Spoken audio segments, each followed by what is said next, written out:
Здравствуйте, меня зовут Акрамова Лейла. Мое отчество это Джамшитовна. У лукоморья дуб зеленый, золотая цепь на дубе дом. Учим в школе, учим в школе, учим в школе. И мы способны никогда слова города. Учим в школе, учим в школе, учим в школе. Выходила, ты заводила, Костикова синяя она. Про того, которого любила, про того, чьи берегла.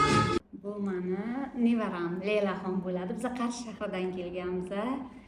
Mana shu bugun 9-dars juda ham zo'r rezultatni ko'rdim.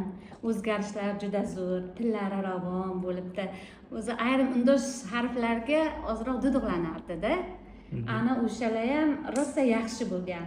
Bugun Dilorom Faxruddinovani shu ijtimoiy tarmoqlarni boriga shukr. Bundan necha yildir oldin intervyularini ko'rib tanib qolganman. Juda ham chiroyli so'zlar, juda ham bilimli ekanliklari, juda ham chiroyli fikrlarni eshitib lol qolganman-da. O'shanda bu kishiga bo'lgan hurmatim oshgan. Keyin har doim o'zimga niyat qildim, ozroq shu nevaramni mana shu kishiga olib kelishdi. Mana shu kishiga olib kelsam, mana shu kishidan shifo topishimni bildim. Dilorom Faxruddinovani birinchi ko'rinishi avvalambor istarali ayolligi rosa yaxshi ko'rib qolganman shu ayolda. Bildimki, shu ayol haqiqatdan fidoya.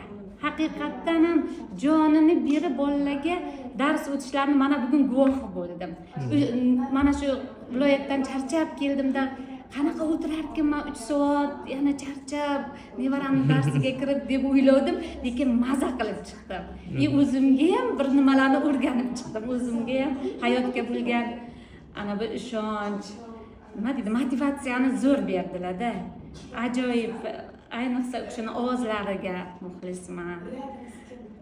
O'shani tinmasliklariga, mehnatkashliklariga, har kim bunaqa ustoz bo'la olmaydi. Qaniydi shunaqa ustozlar viloyatlarda ham bo'lsa. Men ixlos qilib mana shu Diloromxonga shu nevaramni olib keldim. Natija zo'r. Hozir ichimdagi hamma narsani ayta olmayman, lekin hurmatim juda baland.